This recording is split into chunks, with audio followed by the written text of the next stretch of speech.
జై శ్రీరామ్. భగవద్భక్తులందరికీ కూడా ఝాన్సీ ఆధ్యాత్మిక ముచ్చట్లకి స్వాగతం, సుస్వాగతం. మనం యోగ వాసిష్ఠ రామాయణాన్ని చెప్పుకుంటున్నాము. అందులో భాగంగానే క్రిందటి సంచికలో పుణ్య పావనోపాఖ్యానాన్ని చెప్పుకున్నాము. వీటన్నిటినీ కూడా రామచంద్రమూర్తిలోని వైరాగ్యాన్ని తొలగించి నిజమైన వైరాగ్యం అంటే ఏమిటో చూపించడం కోసమని ఉదాహరణగా వశిష్ఠ మహర్షి చెబుతున్నటువంటి కథలు అంటే ఆఖ్యానాలు. ఇప్పుడు ఆ ధారావాహికలో భాగంగానే బలి గురించి చెబుతాను అన్నారు. బలి అంటే మనందరికీ తెలుసు. వీళ్ళ వంశంలో అందరూ తెలుసండి మనకి. మన వాళ్ళకి తెలియపోతున్న వీళ్ళందరూ మనకి తెలుసు. హిరణ్యకశిపుని యొక్క కుమారుడు ప్రహ్లాదుడు. ప్రహ్లాదుని యొక్క కుమారుడే విరోచనుడు. విరోచనుని యొక్క కుమారుడే బలి. బలిచక్రవర్తి వామనుడు గురించి తెలియని వాళ్ళే ఉండరు. ఇందులో అందరి గురించి అందరికీ తెలుసు. నిజానికి ఈరోజు మనందరం కూడా భగవంతుని వివిధ రూపాలలో ప్రణామం చేసుకుంటూ చేసుకుంటున్నామంటే హిరణ్యకశిపులే కారణం అండి. అది ఖచ్చితంగా ఒప్పుకొని తీరాలి. దగ్గర ద్వారపాలకులైనటువంటి జై విజయులు ఇద్దరు సనక సనందనాథులు చెప్పించటము, గల్ల పుట్టండి అని చెప్పేసి దానికి భయపడి వాళ్ళు మా కర్తవ్యాన్ని మేము చేశాము, మమ్మల్ని ఇలా చెప్పించడం తగదు అని తరుణోపాయాన్ని చెప్పమంటే మీరు ప్రాణంగా ప్రేమించేటువంటి ఆ పరమేశ్వరుడికి విరోధులయ్యుండి 3 జన్మలు ఎత్తి ఆయన దగ్గర చేరతారా, లేదా ఆయనకి భక్తితో ప్రార్థన 100 జన్మలు ఎత్తుతారా? అందుకు బాగా ఆలోచించే వాళ్ళు, బాబు భక్తి ప్రపత్తులు ఉపయోగించుకుంటూ భగవంతుని గుణగానం చేసి 100 జన్మలు ఆయనకి దూరంగా మేము ఉండలేము. ఆయనకి విరోధులమయ్యి 3 జన్మల్లో ఈయన దగ్గరికి వచ్చేస్తాం, మాకు అదే ఇవ్వండి అని అడిగారు అన్నమాట తరుణోపాయం కింద.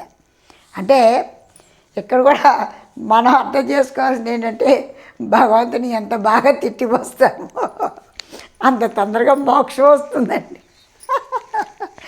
ఇలా చెబుతున్నాను కాదు కానీ నిజంగా ఏ పురాణం చదవని, ఏ భక్తుడి గాథ వినని మనకి అర్థమైంది ఏంటంటే భక్తితో ప్రార్థన చేస్తున్నంతకాలం ఆయన అక్కుని చేసుకుని ఆలించుకుంటూ దగ్గరే కూర్చోబెట్టుకుంటున్నాడు. కానీ తనలో కలుపుకోవటం లేదు, తన దగ్గరే అదే విరోధులుగా ఉన్నాం అనుకోండి తొందరగా ఆయన సంహారం చేస్తాడు, మొత్తాన్ని సంహారం చేస్తాడు, తీసుకెళ్ళిపోతాడు అనమాట. ఏది లాభం చెప్పండి మనకి? భగవంతునితో విరోధమా, భగవంతునిపై ప్రేమ. నిన్న నారాయణ భట్టతిరి కూడా నిన్ను ప్రార్థించి అలసిపోయిన ఏ బాబు నన్ను వదిలి నైనా రక్షించని అడిగాడు. అలాగా అంటే ఉత్తమోత్తమైనది శ్రేయోదాయకము ప్రయోదాయకమైన జీవితం అంటారు. శ్రేయ అంటే భగవంతుని గుణగానం చేస్తూ అలా జీవితం సాగించుకుంటే తృప్తిగా ఉండిపోవటం. ప్రయోదాయకం విధానం అంటే ఏమి లేదు, నిత్యనైమిత్య కార్యక్రమాలు చదువుకుంటా, వీలైతే ఒకసారి నమస్కారం పెట్టుకుంటూ వెళ్ళిపోవటం అనమాట. అది ఏది ఉత్తమమో అని ఆలోచించి మనం గడుపుకోవాలి. ఏది ఎలా గడిపినా కూడా ఆయన దగ్గరికే చేరతాము. ఏది సుఖమా అనేది ఆలోచించాలి. మనలాంటి వాళ్ళకి ఇదే సుఖం అండి. హాయిగా జీవితం అంతా సంతోషంగా ఆనందంగా గడిపేసి ఇలా చివరి దినాలలో అంటే ఆరోగ్యం బాగుంటే 30 ఏళ్ళు బతకచ్చు, 100 ఏళ్ళ వరకు హాయిగా భగవంతుని గుణగానం చేసుకుంటూ నిర్మలంగా బతికేయటం. ధృతరాష్ట్రుడు గాంధార్లాగా చివరి కాలంలో హాయిగా దైవధ్యానం చేసుకుంటూ గడిపేయటం ఉత్తమం అండి. అందువల్ల అన్ని విధాలుగా మనం అన్నీ అనుభవిస్తాం. సరే, ఇప్పుడు ఇలా ఎందుకు చెబుతున్నాను అంటున్నారా? బలిచక్రవర్తి కూడా ఆ పని చేశాడు. ఇప్పుడు విరోచనుని యొక్క కుమారుడైన బలిచక్రవర్తి కూడా హాయిగా ముల్లోకాలను జయించాడు, ముల్లోకాలన్న సమస్త భోగభాగ్యాలని అనుభవించాడు. 1000 సంవత్సరాల తరబడి అంతా అనుభవించేసిన తర్వాత ఒక రోజున ఆయన తన రాజభవనంలో పైన కూర్చుని చల్లటి గాలి, చక్కటి వాతావరణం అండి. ప్రకృతి చాలా ఆహ్లాదకరంగా ఉంది. చక్కగా వెన్నెల విరుస్తోంది. ఆ సమయంలో ఆయన ఆకాశం కేసి చూసుకుంటూ తన రాజభవనం కేసి, తన రాజ్యం కేసి కూడా చూసుకున్నాడు. ఆయన చూసుకోగానే ఆయనకి ఒక విధమైనటువంటి భావం మనసులో వచ్చిందండి. ఆహా, ఎన్ని వేల సంవత్సరాలు గడిచిపోయాయి నాకు. ఇన్ని వేల సంవత్సరాలలో నేను ముల్లోకాలలో ఉన్నటువంటి సకల ఐశ్వర్యాన్ని అనుభవించాను, సమస్త అధికారాన్ని అనుభవించాను, సకల భోగభాగ్యాల్ని అనుభవించాను, రకరకాల రుచులను చూశాను, తిరుగులేనట్టుగా ఉన్నాను. అపజయం అనేదే లేదు. దేవతలతోటి యుద్ధం చేసి గెలిచాను. భగవంతుని కోసం ప్రార్థన చేసుకుంటూ కూడా గెలిచాను. అసురుల దగ్గర కూడా శభాష్ అనిపించుకున్నాను. అయితే ఎందుకు తృప్తిగా లేను నేను? ఎందుకు అసంతృప్తి నన్ను వెంటాడుతోంది? ఈరోజు ఈ భోగాలన్నీ, ఈ ఆనందాలన్నీ తృప్తి అయిపోయాయి అనుకుంటే తెల్లవారి పొద్దున మళ్ళీ మొదలు. ఏమిటి ఇదే నా జీవితం? అంత అనుభవించడం, పగలు రాజ్య కార్యక్రమాలు, ఇదేనా? ఎందుకంటే నా జీవితానికి ఇంకా ఏమీ లేదా అని ఒక ఆలోచన వచ్చిందండి. పూర్వం నా తండ్రులు, తాతలు అందరూ కూడా ఈ విధంగానే గడిపారు కదా. శాశ్వతమైనటువంటి సుఖాన్ని, ఆనందాన్ని ఎవరైనా పొందారా? ఎప్పటికీ ఇది తృప్తి అవుతుంది అనేటువంటి ఆలోచన వచ్చిందండి. చూడండి, ఇవన్నీ కూడా ఎందుకు చెప్తున్నానంటే మన మనసులో గుచ్చుకోవడానికండి, హత్తుకోవడానికి. మనకు కూడా అంతే. మనం అన్నీ పూర్తి చేసుకున్నాం, ఇంకా అమ్మయ్య మన కోసం మనం ఏం చేసుకోవాలని ఆలోచన తెచ్చుకోవాలి. వాళ్ళందరిని చూసేనా, కొన్నిసార్లు ఎదురువాళ్ళ అనుభవమే మన అనుభవంగా చూసుకోవాలి, చేసుకోవాలి. ఇక్కడ చూడండి, ఆయన బలి మహారాజు ఏమనుకుంటున్నాడు? అన్ని విధాలుగా కూడా నేను అనుభవించేశాను. వశిష్ఠ మహర్షి చెప్తున్నాడు, రామా శ్రద్ధగా విను. బలి ఏ విధంగా ఆలోచిస్తాడు? మహత మమ రాష్ట్రేణ త్రైలోక్యాద్భుతకారిణ కిం నా భవతి ముక్తేన భూరి భోగాతిహారిణ ఆపాతమాత్ర మధురం ఆవశ్యక పరీక్షయం భోగోపభోగమాత్రం మే కిం నా మేదం సుఖావహం పునర్దినైకగణన సర్వరీ సంస్థితి పునః పునస్తాన్యేన కర్మాణి లజ్జాయైన తుష్టయే పునరాలింగ్యతే కాంత పునరేవ చ భుజ్యతే సేయం శిశుజనక్రీడా లజ్జాయై మాతామిహ తమేవ భుక్త విరసం వ్యాపౌరౌగౌ పునః పునః దినసే దివసే కుర్వన్ రాజ్ఞా కస్మాన్న లజ్జతే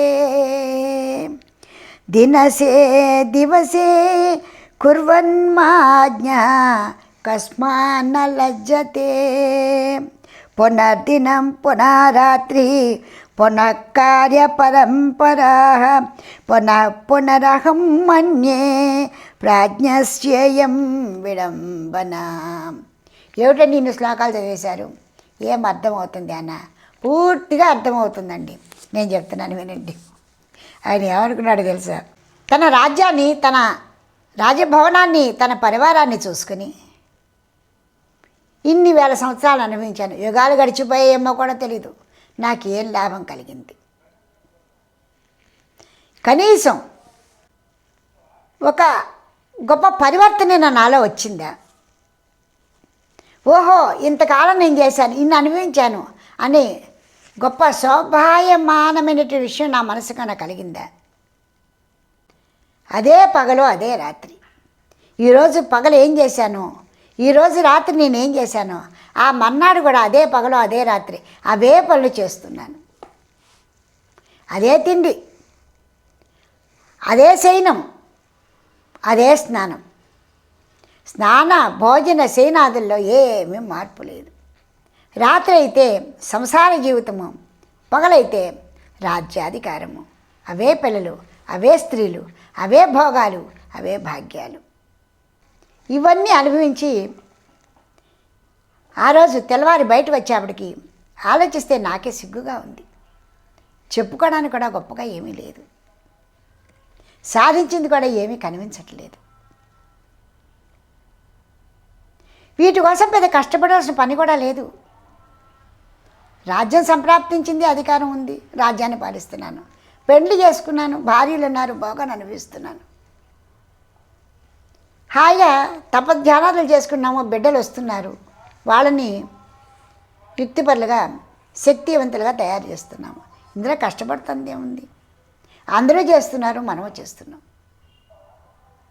పోనీ అది గొప్పగా చెప్పుకోదగ్గ విషయం అంటే మనని మనమే పరిశీలన చేసుకుంటే మనకే సిగ్గు అనిపిస్తూ ఉంటుంది. ఏమి పెరుగుదల ఎదుగుదల ఏమీ లేదు. ఆ కోరికలలో తృప్తి కూడా లేదు. అనుభవించిన పిమ్మట ఈరోజు మనం ఏం చేసామని తలుచుకుంటే సాధించింది ఏమీ కనపట్లేదు సరి కదా, కొంచెం సిగ్గుగా కూడా అనిపిస్తుంది. కర్మ పరంపర ఏమిటి జీవితం? ఇప్పుడు నేను చదివిన పద్యాలలో ఉన్నటువంటి భావం ఇదే. మనసు పరిపరి విధాలు పోయిందండి ఆయనకి. రోజు అదే భోగాన్ని అనుభవిస్తున్నాను, అదే భార్యా సంగమం, అవే పిల్లలు, అదే రాజ్యం, అదే అధికారం, అదే తిండి. కానీ ఒకరోజు రెండు రోజు, 1 సంవత్సరం 2 సంవత్సరాలు కాదు, 1000 సంవత్సరాలు గడిచిపోయాయి. పోనీ తృప్తి అయిపోయింది, మానేద్దాం అనుకోవడానికి తృప్తి మళ్ళీ మొదలు. ఏదో ఈ మధ్యాహ్నం అదేదో షడ్డు సాపు అయితేనే భోజనం చేసేస్తాం. పొట్ట నిండా తినేసి ఎంత హాయిగా ఉంది బాబాయ్, కడుపు నిండా తినేసాం అనుకుంటాం. అయిపోయింది, కొద్దిసేపు అటు ఇటు తిన్నా పడుకుంటే విశ్రమిస్తాం. మళ్ళీ రాత్రి 8 అడిగి మళ్ళీ గంట కొట్టేస్తుందండి. మళ్ళీ పెట్టు, నీ పని అయిపోయి ఉన్నాయంటే నా పని అవలే, నాకు మళ్ళీ అంతా ఖాళీ అయిపోయింది ఇక్కడ, మళ్ళీ పెట్టు అంటూ ఆకలి మళ్ళీ అడుగుతూ ఉంటుంది. పొట్ట మళ్ళీ ఏడుస్తుంది, మళ్ళీ తినేస్తాం. అమ్మయ్య తృప్తిగా తినేసాం. తృప్తి ఒక్క అరగంట కూడా ఉండలేదండి ఆ తృప్తి తిన్నది. మళ్ళీ మొదలు తెల్లారడికి ఆవురావురమంటూ రాక్షసాలు వేస్తాం. ఏముందా, ఏమి తిన్నావు, ఇడ్లీ ఉందా, ఉప్మా ఉందా, పూరి ఉందా, దోశ ఉందా, తినేయాలనేటువంటి కాంక్ష. మళ్ళీ తిన్న తర్వాత తాగుతాం, మళ్ళీ 11, 12 మళ్ళీ మొదలు. పొట్ట అలారం కొట్టేస్తుంది, బాబోయ్ ఆకలి ఆకలి ఆకలి ఆకలి ఆకలి. ఆయన అదే చెప్తున్నాడు. తిన్నంత తినేస్తున్నాం, అనుభవించినంతకాలం అనుభవించేస్తున్నాం. కానీ ఏది తృప్తి పడి ఇది చాలు అని అనుకోవటం లేదు ఈ దేహం. మరి ఏమిటి కిం కర్తవ్యం? ఇందులో ఏ విధమైనటువంటి శాశ్వతమైన ఆనందం కనిపించట్లేదు. ఇప్పుడు నేను నన్ను ఉపశమింప చేసుకోవడానికి ఏం చేయాలి? 1000 సంవత్సరాలు అయిపోయాయి, అన్నీ అనుభవించేశాను, ఇంకా నాకు వద్దు. ఇప్పుడు నేను ఒక చక్కటి తన్నోపాయాన్ని చూసుకోవాలి అనే ఆలోచన ఆయనకు వచ్చింది. చల్లగా ప్రశాంతమైన ఆ సంధ్యా సమయంలో, ఆ రాత్రి వేళ ఆయన మనసు ఉదయించిందండి. రాత్రి ఆయన మనసు ఉదయించింది, వికసించింది. రామా, నీవు కూడా నీ మనసుని వికసింప చేసుకో, అప్పుడే నిజమైనటువంటి వైరాగ్యం వస్తుంది. లేనంతకాలం కూడా ఆ భోగభాగ్యాలలో ఏమున్నదో అనే కోరిక ఉంటుంది, ఆ అధికారాలలో ఏముందా అనే కోరిక ఉంటుంది. అన్నీ చక్కగా అనుభవించిన తర్వాత నిజమైన వైరాగ్యము ఉత్పన్నమవుతూ ఉంటుంది. తిరుగులేనటువంటి వైరాగ్యము, నైరాశ్యము ఉత్పన్నమవుతుంది నాయన. అదేవిధంగా బలచక్రవర్తికి మనసులో ఎప్పుడైతే ఇలాంటి ఆలోచన వచ్చిందో ఆయనకి గుర్తొచ్చిందండి. ఏమని? ఒకప్పుడు తన తండ్రి గారైనటువంటి విరోచనుడితో మాట్లాడుతున్నప్పుడు ఆయనని ఏమని ప్రశ్న వేశారట, ఎవరి బలిచక్రవర్తి తండ్రి గారు. ఆయన గుర్తు తెచ్చుకుంటున్నాడు. తండ్రి గారు నాకేం చెప్పారు, ఎన్నో వేల సంవత్సరాల క్రితం నా తండ్రి గారిని ఈ విధంగా నేను అడిగాను. అప్పుడు రాజ్యభారాన్ని తీసుకుంటున్న సమయంలోనే వాళ్ళు చెప్పినట్టు మెలకువలు ఏమిటి అని గుర్తు తెచ్చుకుంటూ తండ్రి గారు ఏం చెప్పారో చెప్తున్నారు చూడండి.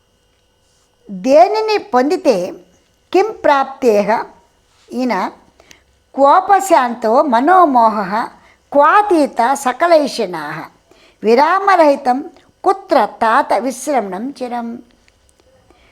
ఏది దేనివల్ల మనసుకున్నటువంటి మోహం నశించిపోతుంది తండ్రి గారు. కిం శాంతం, ఈ కోరికలన్నీ ఎప్పుడు దాటవేయబడతాయి, శాశ్వత విశ్రాంతి ఎచ్చట లభిస్తుంది.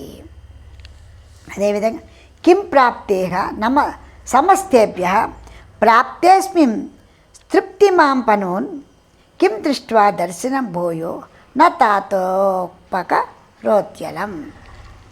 కిం ప్రాప్తేహ సమస్తేభ్య ప్రాప్యేస్మిన్ తృప్తిమాన్ పుమాన్ కిం దృష్ట్వా దర్శనం భూయో తాతోపకరోత్యలం. దేనిని పొందితే మానవుడు బ్రహ్మలోక పర్యంతమైన సమస్త విషయాలలో తృప్తిని పొందుతాడు. ఇక్కడ అక్కడనే కాదు, సమస్తం మీద ఎప్పుడు తృప్తి పొందుతాడు. దేనిని దర్శించితే అతను తృప్తి పొందగలుగుతాడు. తండ్రి గారు అత్యంత బహవో అప్యేతో భోగి న సుఖావహ క్షోభయంతి మనోమోహే పాతయంతి సతామపి. ఎందుకు నేను ఇలా అడుగుతున్నానంటే, ఎప్పటికైనా కూడా ఈ భోగాలన్నీ కూడా తృప్తినియకపోవచ్చు. తృప్తినిచ్చిన సద్గతిని కలిగనియవు. కాబట్టి ఎప్పటికైనా నేను ప్రయత్నం చేయాలి, మోక్ష మార్గం కోసం ప్రయత్నించి. ఈ కారణంగా నేను తండ్రి గారు ఆనందదాయకమైనటువంటిది పదార్థం ఏదా అని నేను అడుగుతున్నాను. అన్నిటితో పాటు నాకు ఆ బ్రహ్మ పదార్థము, ఆ తరగని నిధిని కూడా నాకు ప్రసాదించండి అని బలి అడిగారండి. రాజ్యభారాన్ని రాజ్యాన్ని అప్పగిస్తున్నప్పుడు తండ్రి గారు నాకు భోగభాగ్యాలను ఇస్తున్నారు, అనుభవిస్తాను, రాజ్యాధికారాలను ఇస్తున్నాను, మీరు చెప్పినట్టుగానే చక్కగా రాజ్యపాలన చేసుకుంటాను, ముల్లోకాలని పాలిస్తాను, మీకు ఎలాంటి అపకీర్తి రానివ్వకుండా మా తాతలు ముత్తాతలు తండ్రులని మీ అందరికీ గౌరవం వచ్చేట్టుగా నేను చక్కగా పాలన చేస్తాను. అయితే ఎప్పటికైనా కూడా తృప్తి అనేది పొందాలి.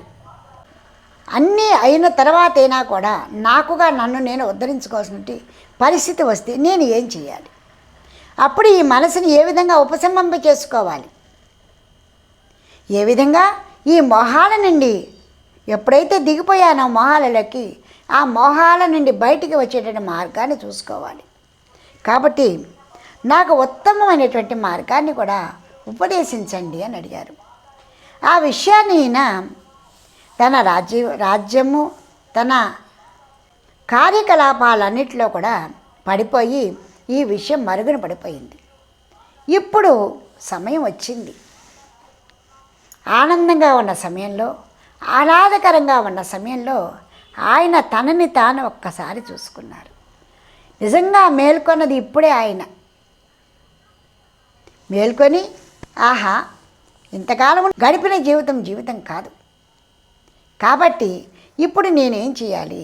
నేను అప్పుడు మా తండ్రి గారిని అడిగాను, మా తండ్రి గారు నాకు ఏమని బోధన చేశారు అని ఆయన గుర్తు తెచ్చుకున్నారండి. తండ్రి గారిని ఈ విధంగా అడిగారు ఆయన, ఉత్తమోత్తమమైన ఆ పదార్థం ఏదో నాకు చెప్పండి, నేను పూర్తిగా ఈ మోహాల నుంచి విశ్రమించాలి, నాలో ఉన్న కోరికలన్నీ కూడా పూర్తిగా నశించిపోవాలి, శాశ్వతమైనటువంటి ప్రశాంతతను నేను మనస్సుకు అందించాలి, అది ఏ విధంగా సాధ్యమవుతుందో నాకు చెప్పండి అంటూ ఆయన తన తండ్రి అయినటువంటి విరోచనాన్ని అడిగాడు. తనుభ్యాసే ఫలీభూతే తం దేశమభిగచ్చసి యది దైత్యేత్రం తద్భూయో సునాగసి న శోచసి. నాయనా పుత్ర, ప్రతిదానికి కూడా అభ్యాసము కావాలి.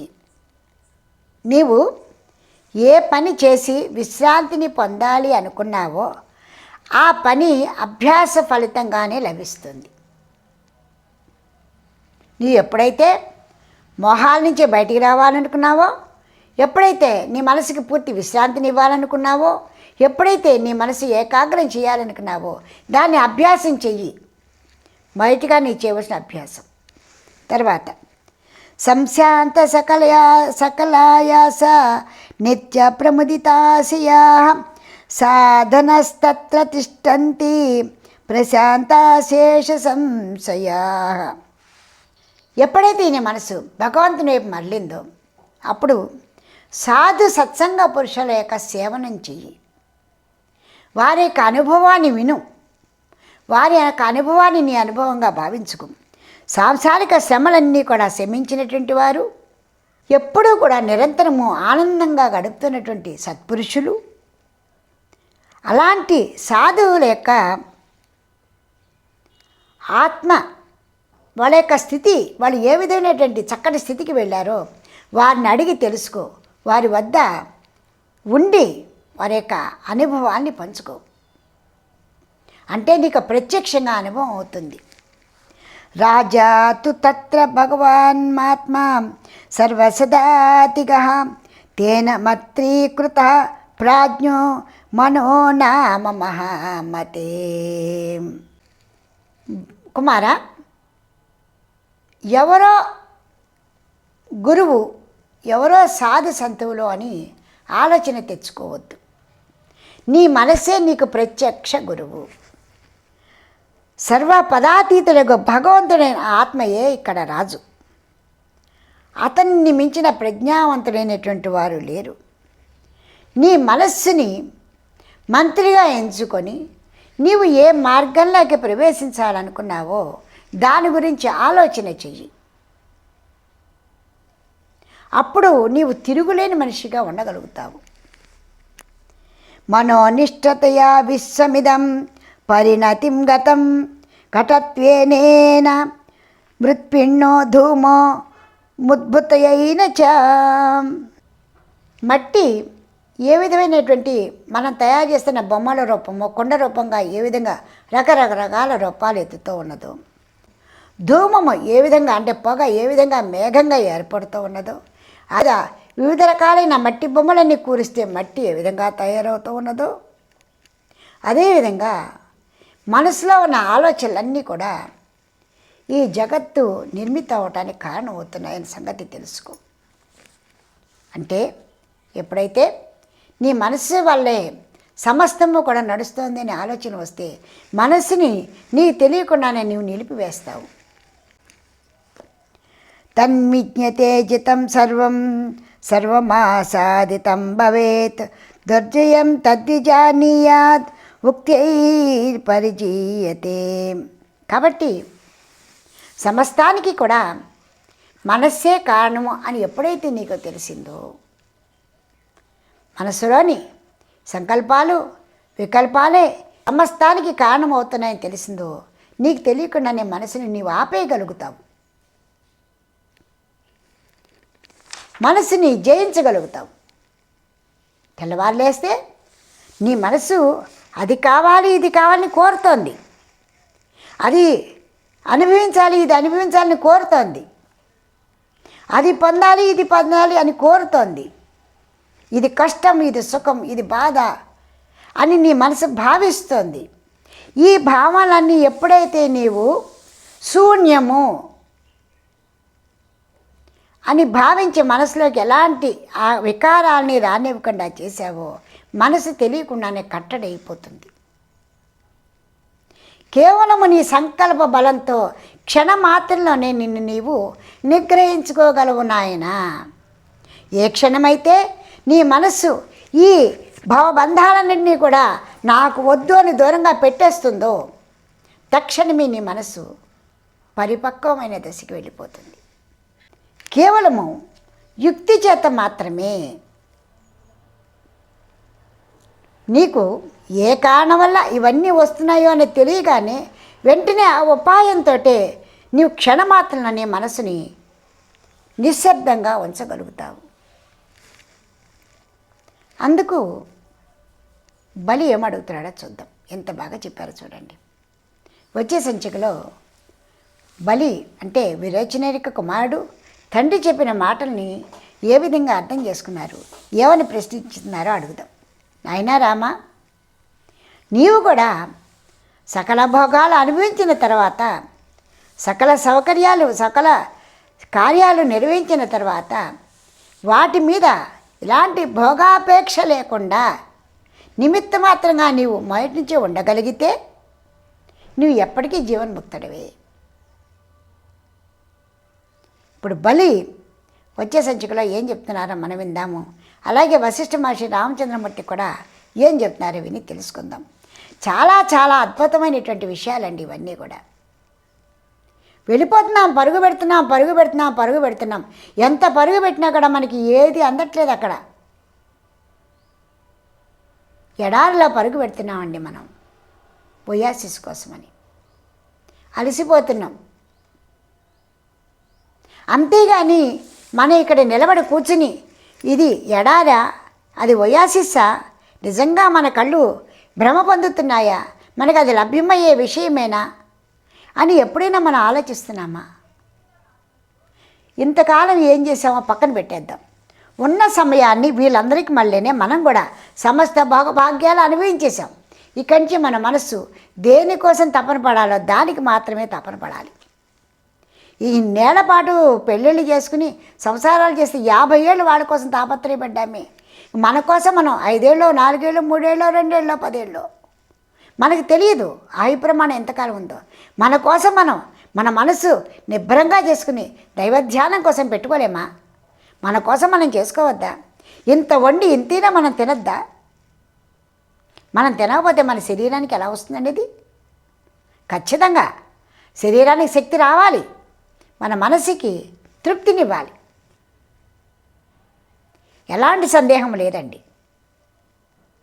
అందరూ కూడా నా తోటి సోదర సోదరీమణులందరికీ కూడా ఒకటే మాట చెప్తున్నాను. మనం ఎంతోమందిని చూస్తున్నాం. మన తోటి వాళ్ళు, మనకంటే చిన్నవాళ్ళు, మనకంటే పెద్దవాళ్ళు కాలం రాగానే కాలంతో కలిసి వెళ్ళిపోతున్నారు. ఆ కాలానికి మనకి ఉన్న మధ్య సమయంలోనే పూర్తిగా మన మనసుని దైవదత్తం చేద్దాం, మనసుకి ప్రశాంతతనిద్దాం. మన చేతుల్లో ఉందటండి ఉపాయం. ఎంత బాగా చెబుతున్నారండి. ఇంతకంటే మనకి ముక్తిప్రదమని ఇచ్చేటువంటి, ముక్తి గురించి చెప్పేటువంటి సాధువులు ఎవరూ లేరు. ఇలాంటి పుస్తకాలలో ఉన్న జ్ఞానాన్ని మనం మన సొంతం చేసుకుంటే మన మనసే మనకి పెద్ద గురువు అండి. కాబట్టి మనం కూడా అన్ని విషయాలు తెలుసుకుందాం, ఆనందంగా ఉందాం, జీవితాన్ని సార్థకత చేసుకుందాం. గోవిందని నామమే అంత, గోవిందని రూపమే అంత, గోవిందని నామమే చంద, గోవిందని రూపమే అంత. సృష్టి స్థితి లయ కారణ గోవింద, సృష్టి స్థితి లయ కారణ గోవింద, ఈ పరిమహిమయే తెలియుటే ఆనంద. అణురేణు తృణ కాష్ట పరిపూర్ణ గోవింద, అణురేణు తృణ కాష్ట ಪರಿಪೂರ್ಣ ಗೋವಿಂದ, ನಿರ್ಮಲ ತರನಾಗಿ ಇರುವುದೇ ಆನಂದ, ನಿರ್ಮಲ ತರನಾಗಿ ಇರುವುದೇ ಆನಂದ. గోవిందాని నామమే ఎంత, గోవిందాని రూపమే ఎంత. సమస్తము ఆయనే. ఆయనలోంచి సూర్యభగవాన్ నుంచి ఏ విధంగా కాంతి వస్తుందో ఆ కాంతి రూపాలుగా మనం వస్తున్నాము. తిరిగి సూర్యభగవాన్లో ఏ విధంగా కాంతి కలిసిపోతుందో మనందరూ కూడా ఆయనలోనే కలిసిపోతాము. విశ్వాంతరాత్ముడు ఆయనే. ఈ విషయం తెలుసుకొని అణువు నుంచి పరమాణు వరకు ఉన్నది ఆయనే. సృష్టి స్థితి లయకారకుడు ఆయనే. ఆయనలోంచి వచ్చినటువంటి నీటి బుడగలం మనమేము. ఈ సంగతి తెలుసుకుంటే మనసు ప్రశాంతంగా ఉంటుందండి. తెలియకుండానే మనసు పరవశించిపోతూ ఉంటుందండి. అందరూ కూడా ఈ ఆనందాంబుదిలో ఉండండి. ఇదే నేను కోరుకుంటున్నానండి. జై శ్రీరామ్. వచ్చే సంచికలో మళ్ళీ కలుసుకుందాం.